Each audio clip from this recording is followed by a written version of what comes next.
Hi there and welcome to Get Good. In this new video series for YouTube, we're going to hopefully be demystifying display painting as a process, as a practice, as a discipline. To do that, we're going to take a warts and all approach. These videos will be published roughly every week, which break down the work that we've done that week, the process, the thoughts, the key information that you need to know. But all of these are actually edited versions of Twitch videos that are going out live pretty much every day. That break down the process in real time. So where possible, I'm going to link you to recordings, I'm going to bring in other videos. My objective is that no matter where you are on your painting journey, these videos may serve as a great primer to get you involved in this wonderful hobby. One of the things I want to mention before we get into this is that this is my process. I'm not saying that this is the best way of doing it. I would like to think that I've thought about everything I do as part of my process, but it is not the only one. And you may find people that do different approaches that are better, more suited to you. And if so, follow them. This is really only to give a bit more of an explanation of why I do some of the things that I do. So what we have on screen are basically the 4 steps that I take in my projects now. Number 1 is the trickiest. I don't think that you can paint well unless you are inspired. But getting that inspiration is very tricky. Some people study art. I personally, I like looking at art, but I don't find it inspirational for my work. My work is all about getting a vision in my head and being excited to see that through to its conclusion. And the first step of that is finding a model that I think is cool and interesting. So you can't do any of this without being inspired. And if you're not inspired, you're going to find display painting quite a brutal process, I think. Once that's done, you need to prep your model. I personally want to get everything into a point where after a certain level, I only want to worry about brushwork. And so prepping that model and then as a corollary to that, building the base becomes absolutely critical, making sure that all works on a set design. And then getting painting, basically having all your pieces in place and all you need to do is put them together to execute an idea or a strategy. That's the basis of everything that I do. That's the project discipline I bring to my work. And now let's look at what that actually looks like for this project. So I've always had something of a soft spot for the deathcore of Krieg. There's something about that World War I aesthetic that really resonates with me. And they're a nice embodiness, I think, of the grim darkness of the far future as it's seen in the Warhammer universe. So this was the image that convinced me that I wanted to paint these models. Then what I did foolishly is I bought the Death Krieg army box without necessarily realizing that these models are not a part of it. So I had to sell that box on to a better home and then buy the correct box. But this is the genesis of my inspiration. Seeing an image on the Warcom site, thinking about how I might paint something like that, and then deciding to execute on that. And so we have to prep the model. This is where kind of a bit of the ideation dies, and it's just a case of getting the hard work done. I'll link in the top right to where you can access the right part of the Twitch VOD, so you can see this process happen in real time if you want. But essentially, it is going through the miniature and making sure it is as clean, as prepped as humanly possible. This phase is time consuming. There is absolutely no getting around it. It will take a good amount of time, but you really need to think about it in the lens of you are going to be spending a lot of time painting this model. And if you don't get your model prep right, you're going to be cursing yourself for not taking that little bit of extra time to get rid of all the mold lines, to get rid of all the flash, to get rid of anything that may impact your ability to put paint on. So here, I'm just using a little hobby blade to scrape away the mold lines and some areas which are sticking out in a way that I don't want them to be, but it's all about tidying up. Once I've gone through everything with a blade, I'll come back and begin to use sanding sponges to really begin to ensure that everything is smooth and prepped. I'll typically work upwards, starting with an 800 grit, then a 1200 grit, and then finally a 2000 grit, just to work over all aspects of the model and ensure that anything that may not be perfectly flush is sanded down. What I will say is that you will never get this perfect, and after you've primed it, you will probably find stuff, and you'll need to fix stuff as you go in the painting process, and that's something that we'll have to tackle week by week as I notice stuff that I inevitably get wrong in this model prep phase. To me, a plastic cement is an absolute godsend for me during this phase as well. I'll use it both to go over anywhere which I've scraped, to kind of soften it down, to dissolve away any little bits of plastic that may still be on the model, but obviously to further pin the pieces together and ensure that they are placed together with no lines or gaps in between them. It's an all-time cement, probably one of my favorites, and definitely one thing that you'll see me go over is just using this plastic cement to really tie in everything. For any egregiously large gaps, I'll use sprue goo. This is Timir extra thin cement, which has had sprue bits dissolved into it to kind of create a plastic sludge. And this basically lets me fill in any large gaps on the model that I want to seal in. What I do is I apply the sprue goo, and then I get just normal plastic cement over the top to smooth it out and make sure that it's in all the crevices, but also not too dotted or blodged about in parts of the model. But really it's just a case of, if there's any gaps are not something that you can account for in a display painting process.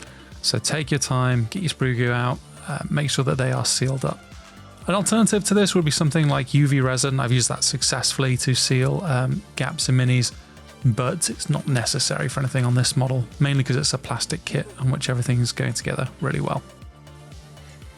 Once I've got everything prepped to a standard that I'm happy with, I'll sort out the sub-assemblies. So you can see here that I'm placing the Krieg's helmet on a little bit of a paper clip, which I'll then jam into a painting handle, so it's ready for painting as a separate entity that will then glue together at the final step. And obviously as we tackle this week by week, that finishing step where everything comes together will be a central part of the process.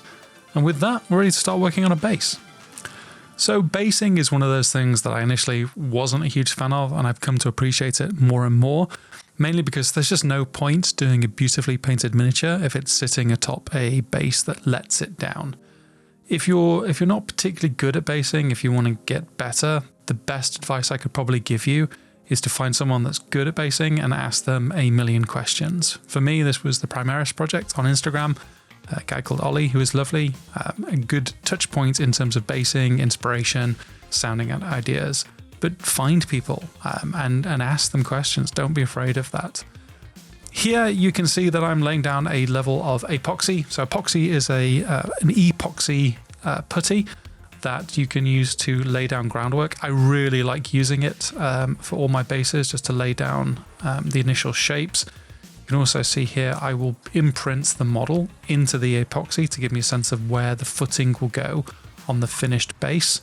And it gives me essentially a good reference to work on. Epoxy has a working time of around about 3 hours, so provided that you can get most of your work done within that time, you'll be in a good place. But that's essentially step one for me, is to get a sense of the shape of the groundwork on which the miniature is resting. As part of my research for this project, I looked at a lot of World War I trenches. And one of the things that I've seen across the board was that there was always some sort of like wooden planking, whether it was for people to step on or just making the wall. So I knew that that was something that I wanted to incorporate into the base. So I just got some little stirrer sticks and began snipping them, tearing them apart, scratching them up and laying them down for part of the base, where essentially the Kriegsman's other foot would rest. Because the epoxy here is still curing, it's still in a workable state, so I can just press the wooden planks into it to get a sense of where they need to be positioned and snapped, etc. Once I got the initial shape of the ground down, I could move on to one of my favorite steps, which is applying VMS Smart Mud to the base.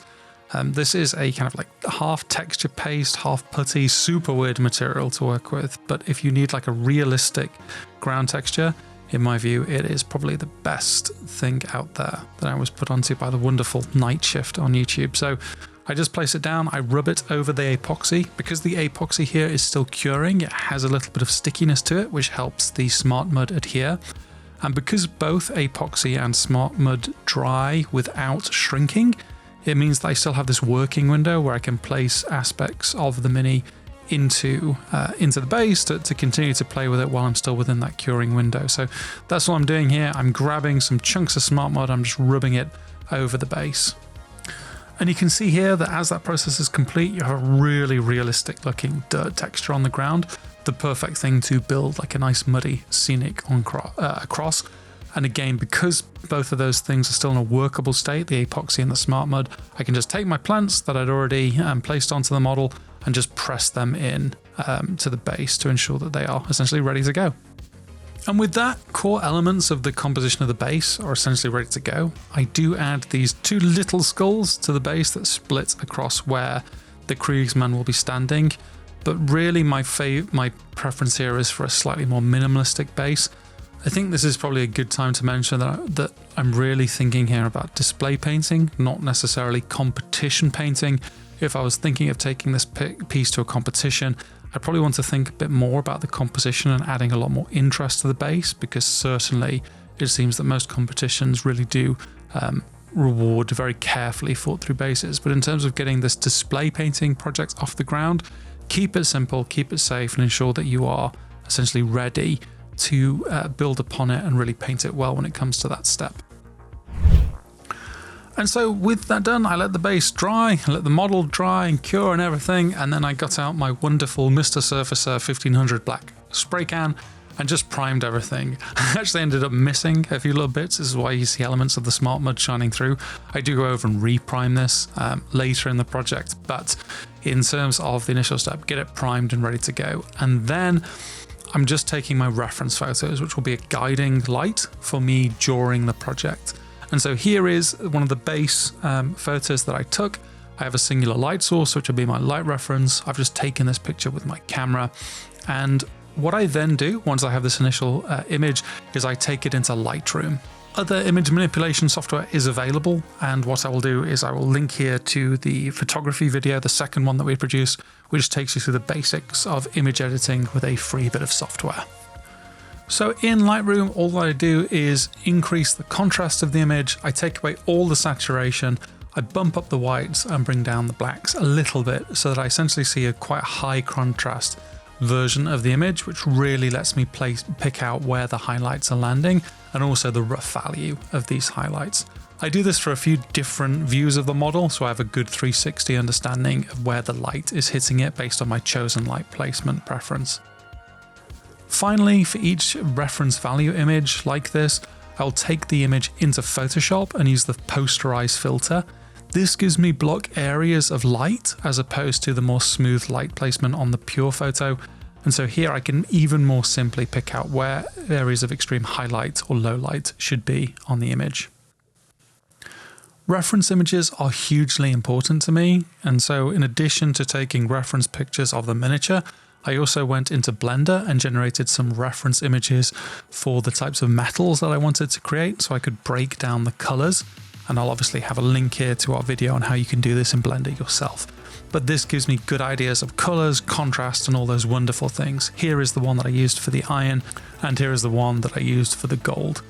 All of these colors I just pick out using Photoshop and then look at the paints that I have in stock and see which colors are closest that I can use to emulate the look and feel. All of these photos, these references, go in a bit of free software I use called PureRef, which lets me just array them, keep them around. And I can also put in artworks that inspire me, works from other miniature painters that inspire me. And this basically becomes the reference that I'll use throughout the project. One of the things that you may be thinking if you're new to this is, wow, this seems like a lot of things to keep in my head. I would challenge that. These aren't things that you need to worry about, but rather things to help guide you if and when you get lost. So get your image library ready, your references ready, because it will make the painting process easier. At a certain point though, you just have to paint, and that's where things get really exciting for me personally. That's the bit I love most about this hobby. And so I began to tackle the NMM iron/steel for this project. Now, I hadn't actually painted non-metallic metal on camera for a very long time, and in fact my last two competition projects had been using TMM. So this felt quite scary, going on stream and painting NMM for the first time in a while, but I'm actually really happy with the end result. Now, I have the paints here on screen for you. Just to explain some of my theory here, because I don't think walking you through each individual brushstroke is particularly useful, but I knew I wanted this irony base, which was based on the colors that I picked out from my renders.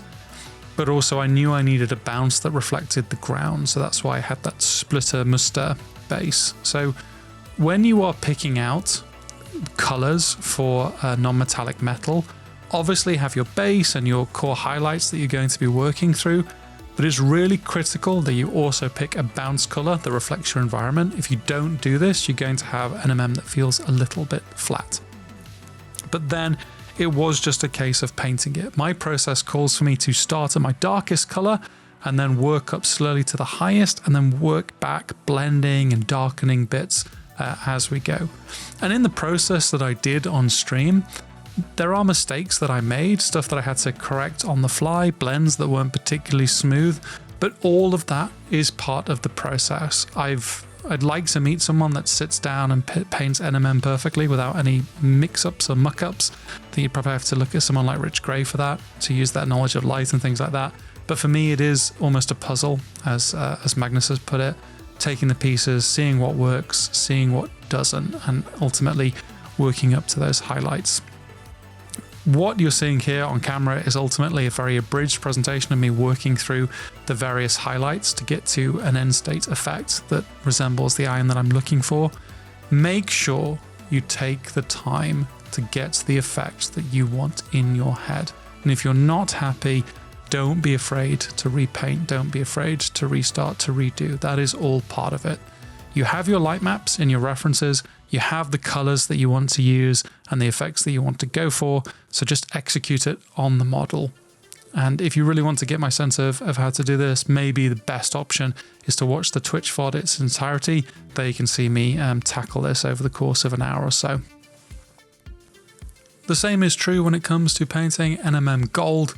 Make sure that you have high contrast, that you've picked interesting colors that reflects the metallic that you're trying to emulate.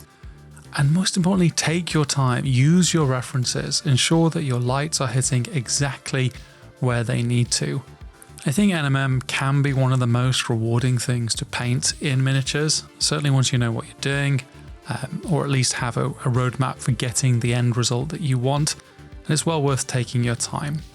What I will say with gold is I think it's even more important to have a bounce within your gold, and we have another video that details what bounces are and why that you need to incorporate them into your painting to give a really nice realistic effect. And with that, week one of our display painting project has concluded, and we'll now look to the future in terms of painting the coat and some of the further details as we bring this project further along. I hope you found this useful and interesting. If you are interested in this kind of content, please let us know in the comments. It really helps. If you'd like to see more of this happening in real time live, please consider subscribing to us on Twitch. The link you'll find in our description. But for now, until next time, paint something beautiful. Goodbye.